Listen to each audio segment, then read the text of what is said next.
They posted the group photo on Facebook. There was my son, my daughter, my grandkids, even my ex-husband's second wife, but not me. They hadn't forgotten to invite me.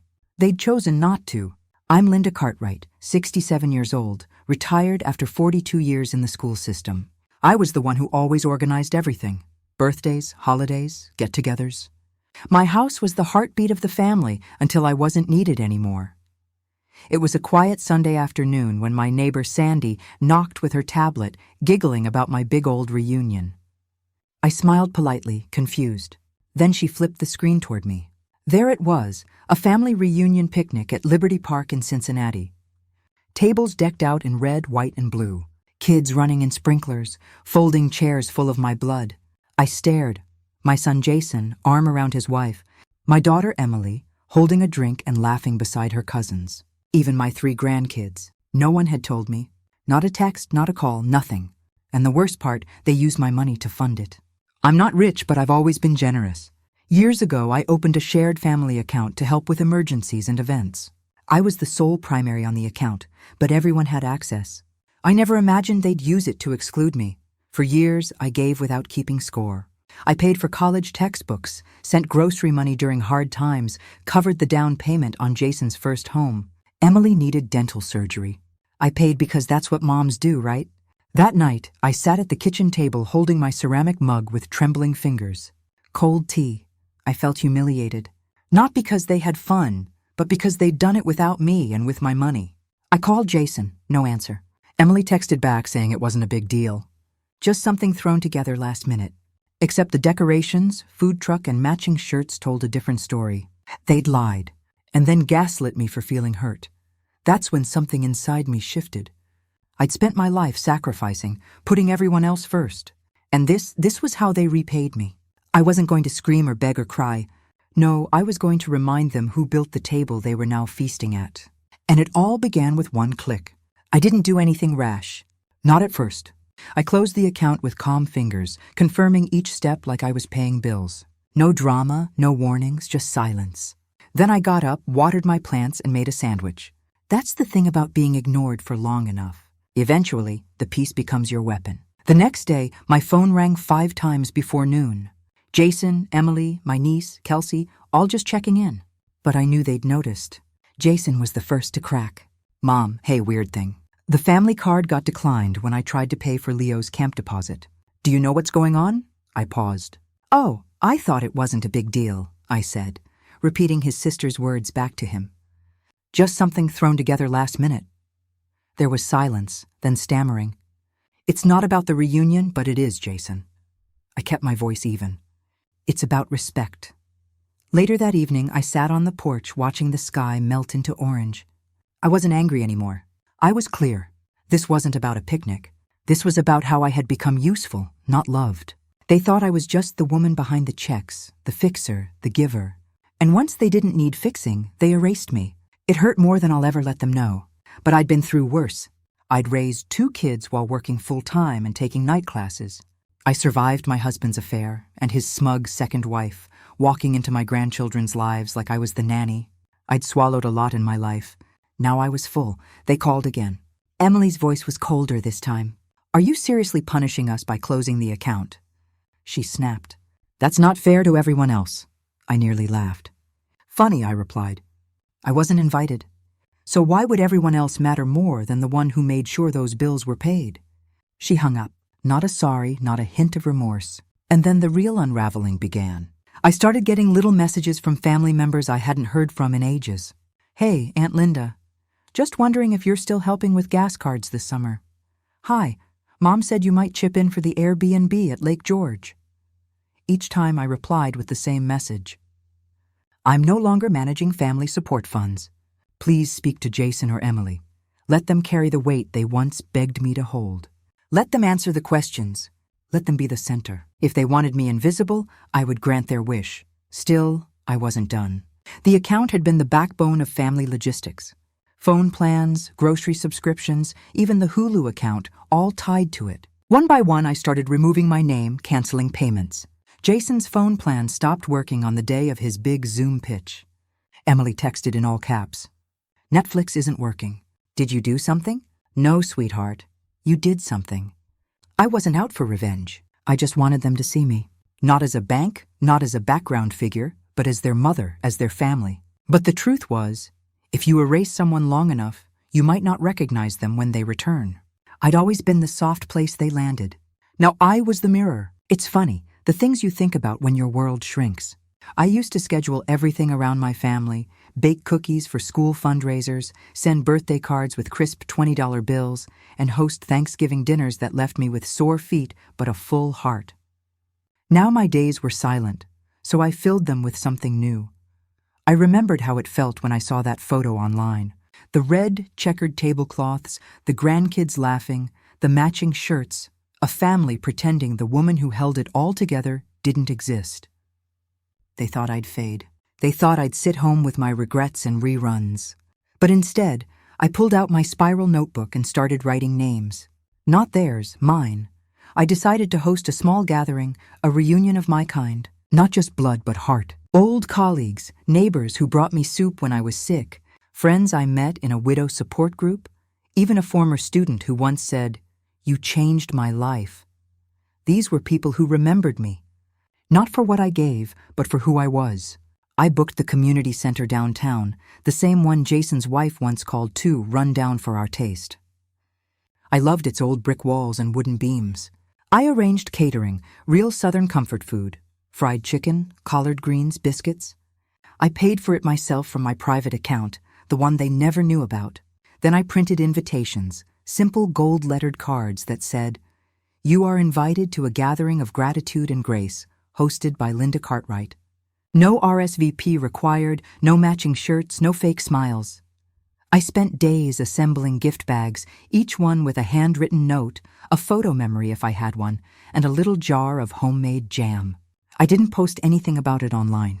I didn't tell Jason or Emily. They weren't invited. The day came, and it was perfect. A warm breeze, golden sunlight pouring through the high windows. My guests arrived one by one, bearing flowers, hugs, and stories. It wasn't loud. It wasn't grand, but it was real. At one point, Mrs. Hill, my old neighbor from when we lived on Eastle Wood, hugged me and said, "Linda, you still have so much love around you. Don't ever let your children convince you otherwise." That moment nearly undid me. But I smiled and squeezed her hand because she was right. I didn't need to beg for a seat at someone else's table. I'd built my own. And yet, that night, I sat in bed scrolling through social media. Nothing from Jason, nothing from Emily. But then I saw it.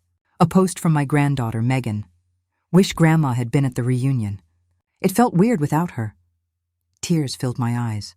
Not because of regret, but because of hope. Maybe she hadn't forgotten. Maybe, just maybe, she was starting to notice the cracks too. Then came the twist I hadn't expected. A knock at the door the following afternoon. Jason holding a grocery bag and looking more tired than I'd ever seen him. "Mom, we need to talk." Jason sat across from me, hands clenched, staring down into the steam of the coffee I'd just placed in front of him. My son, my firstborn, the same boy who once cried in my lap after scraping his knee. Now a man in his 40s looking like he'd run out of words. Good. It was time I used mine. "I know you're upset," he started cautiously. "We just thought with your back problems, you wouldn't want to travel." I tilted my head, my eyes narrowing. "Jason, the reunion was 20 minutes from my house," he flushed. "Emily said maybe it'd be too much for you. And I don't know. Everyone sort of assumed." "No," I said, my voice steady but sharp. "You didn't assume. You decided," he blinked. I leaned forward. "You all decided I wasn't needed. You used my money. You made memories. And then you posted about it like I was already dead." Jason opened his mouth, but I raised a hand. "Do you have any idea how that felt?" He looked down. "I'm sorry, Mom. It wasn't supposed to be personal." I felt something in me snap. Not in rage, but in sorrow. "Jason, when did I stop being personal to you?" I stood up, walked over to the bookshelf, and pulled out an old photo album. I flipped through pages of pool parties, holiday dinners, school projects, me holding babies, me baking cakes, me showing up. I said it in front of him. "I have spent decades being the one who showed up. Even when your father left, even when I had nothing, I made sure you and your sister never felt it. And now you exclude me from the very thing I lived my whole life for. Family? He sighed, rubbing his temples. I didn't think it would matter this much. I nodded slowly.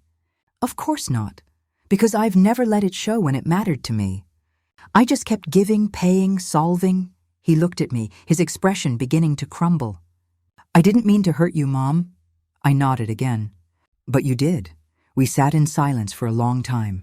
Then he asked, Is this about the money? I laughed, soft, bitter. It's never been about the money, Jason. That was just the tool you used to forget me. I paused. But now that you ask, yes, you don't get to use what I built to shut me out. He swallowed hard, and I could see the guilt washing over him.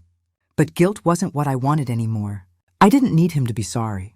I needed him to remember. Remember who stayed, who sacrificed, who mattered, even when it was inconvenient. He finally asked, What do you want from me, Mom? I looked at him, really looked at this man I had raised. This man I didn't recognize anymore. I want the truth. I want to know when I became too much trouble, too embarrassing, too old for the pictures. He didn't answer, which frankly said enough. He stood, and before walking out, he muttered, I'll talk to Emily. Maybe we can fix this. I shook my head slowly. No, Jason, I'm fixing it. You'll just have to learn to live with the cracks. A few days passed in silence. No calls, no texts, no apology. But then, on a quiet Thursday afternoon, my doorbell rang. And this time, it wasn't Jason. It was Megan, my oldest granddaughter. 14 years old, all awkward limbs and anxious eyes holding a small paper bag. Hi, Grandma, she said softly. Mom doesn't know I'm here. I blinked, my heart catching in my throat. She stepped in before I could speak and looked around the living room like it was sacred ground. I brought you snickerdoodles, she mumbled, handing over the bag. I baked them from your old recipe. I smiled as I opened the bag. They were a little overbaked, but the gesture warmed me deeper than anything had in weeks. Thank you, sweetheart, I said, gesturing for her to sit. We sat across from each other, the silence thick but soft. Finally, she looked up and asked the question I knew had been waiting on her tongue. Why weren't you at the reunion? I closed my eyes for a second, steadying myself, not to protect me, but to speak in a way that didn't damage her. I wasn't invited, Megan. Her eyes widened. What, but why? I gave a small, sad smile. That's something you'll have to ask your parents. But the truth is, sometimes grown-ups forget who's always been in the background until the background gets quiet. She stared at me for a long time. Then she whispered, It didn't feel right without you. Mom said you were busy, but I knew that didn't sound like you. My heart cracked open. You noticed that? She nodded, biting her lip. You're always there for birthdays, for school plays. You always remember what I like, even when I forget. I reached out and took her hand. That small hand that used to fit in mine so easily. Thank you for coming, Megan. I want you to always remember something, okay? She nodded. You don't have to pick sides. You don't have to understand everything right now. Just promise me you'll always pay attention to how people make you feel and how they treat others who love them. She leaned in and hugged me tightly. That teenager who was too cool to even wave goodbye at drop-off just a year ago, now holding on to me like she was 5 again. I love you, Grandma, she whispered. Even if they act dumb sometimes, I don't forget. Tears filled my eyes. I love you too, sweetheart. Always. Before she left, she asked if we could make jam together again sometime. Not for anyone else, she said. Just for us. I laughed. It's a date. After she left, I sat on the porch with a warm cookie and a cold tea. My phone buzzed. A message from Emily. Did Megan stop by? I didn't reply. Not because I was cruel, but because sometimes silence speaks louder than any confrontation. They wanted me silent for the reunion. Now they'd learn what silence felt like. But in the quiet, I realized something important. I hadn't lost everything. I hadn't lost everyone. I still had a legacy, a thread, a spark, and that was enough to keep my fire going. The morning after Megan's visit, I woke up lighter. Not happy, not healed, but clear. For the first time in a long while, I felt power humming through my bones. Not the kind that shouts, but the kind that doesn't need to ask twice.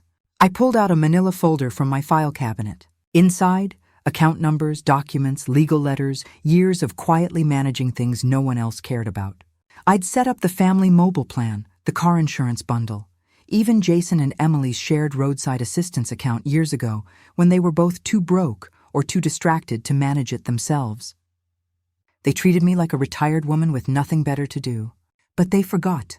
I wasn't just a mother. I had been the architect of their comfort. It was time to dismantle it brick by brick. I started by transferring everything that still had my name off. I canceled the bundled phone plan.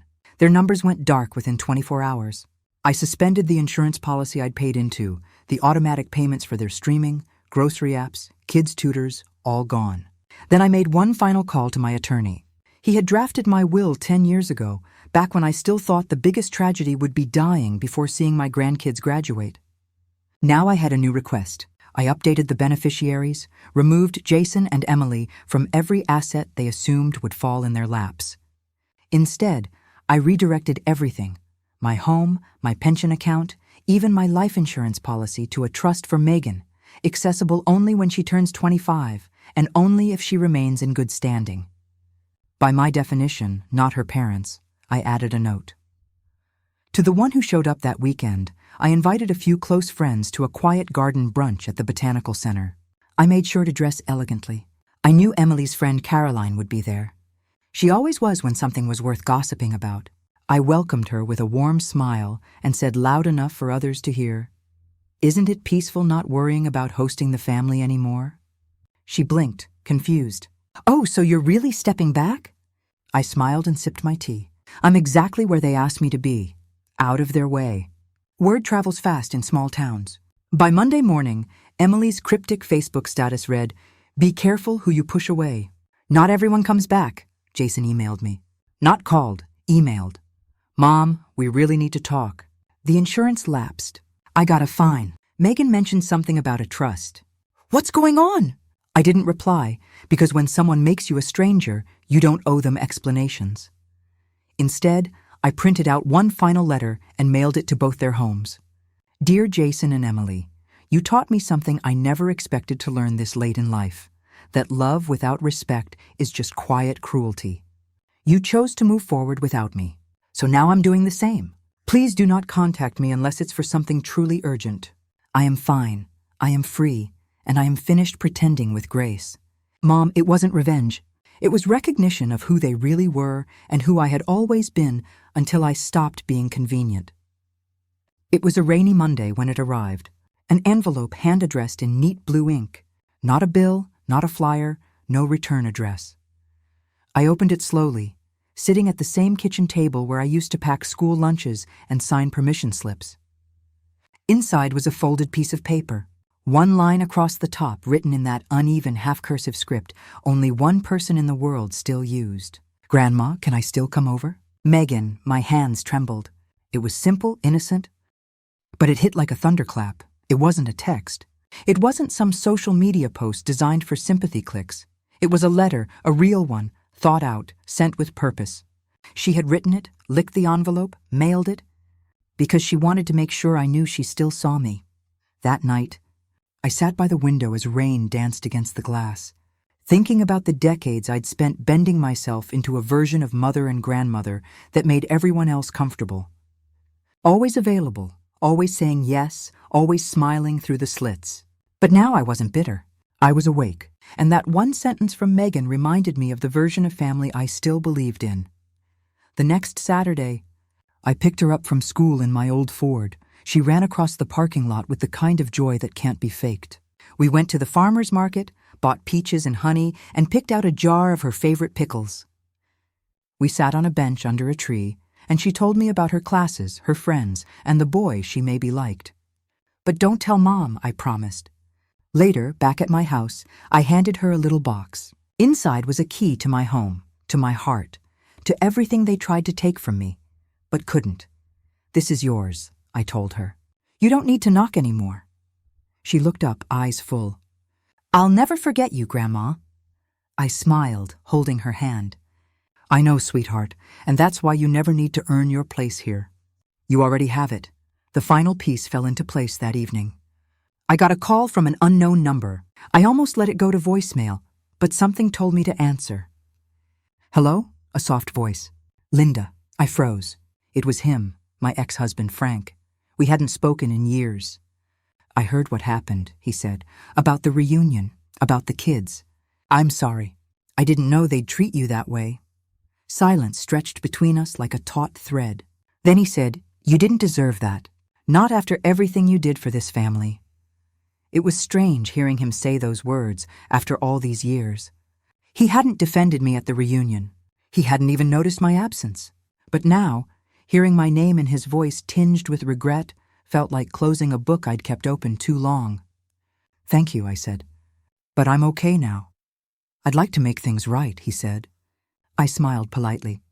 "Some doors don't open again, Frank, but I wish you peace." And then I hung up. I'd given so many people chances to rewrite the story. Now I was writing my own ending. One built on respect, on honesty, on knowing your worth, even when the people closest to you forget it. A few months later, I hosted a dinner in my backyard. Friends, neighbors, Megan by my side, laughter under string lights, music playing softly from an old speaker. Not a single person asked where my children were. And for once, I didn't feel like something was missing. I felt full. I felt seen. I felt home. Let us know in the comment, where are you watching from? Please subscribe to the channel Her Side of the Story. Thanks for watching until here.